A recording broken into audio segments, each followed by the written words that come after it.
Well, tourism continues to fuel Hawaii's economic recovery. Visitor arrivals and spending set records in May, according to numbers released by the Hawaii Tourism Authority. Joining us this morning is Carl Bonham, Executive Director of the University of Hawaii Economic Research Organization. Good morning to you, as always. Good morning. All right, so our visitor numbers looking good, and I don't know, it's a record? It's a record, right? Yeah, we're seeing record numbers have for the last several months, and actually the forecast that UHERO put out several quarters ago was predicting a record for the whole year.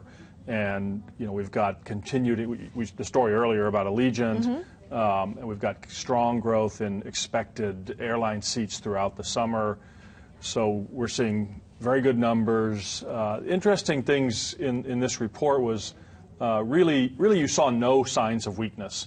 Canada was a little bit weak after adjusting for seasonal factors. The Japanese sector is booming year over year because we're comparing it to post-tsunami Japan. But the rest of Asia, the rest of the world, non-U.S., non-Japan, non-Canadian, grew at 16%. So this is a very, very good report. Right. So you guys are sitting back going, "I told you so." Yeah. Well, we forecast about 1% less visitor spending than we're seeing through the first half of the year. First half of the year, or through May, spending is up about 17%. So the real question is that going to slow down at all for the rest of the year? And we think it will slow down a little bit.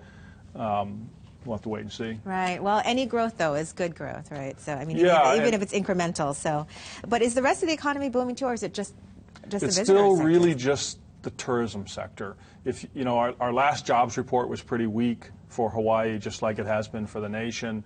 This week we got data from the Bureau of Economic Analysis on personal income for the first quarter of the year, and the accommodations and food service sector grew income at 8% in the first quarter.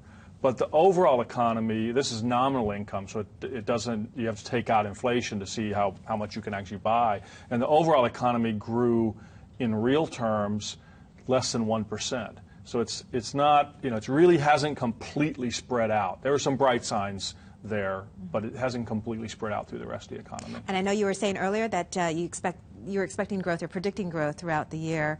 Now you're not quite so sure. You're kind of reserved on that. But we're about on track on the growth forecast for the overall economy, about 1.5% job growth. And with all the troubles in Europe, that might reflect on tourism as well? I don't know. I mean, Europe is a mess, and there's some good news out of Europe today. There's some decisions to sort of relax some of the restrictions on lending to Spain and Italy to get their borrowing costs down.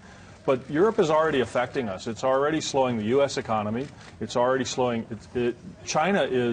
Europe is China's biggest trading partner, and China is slowing markedly, which is affecting the rest of Asia.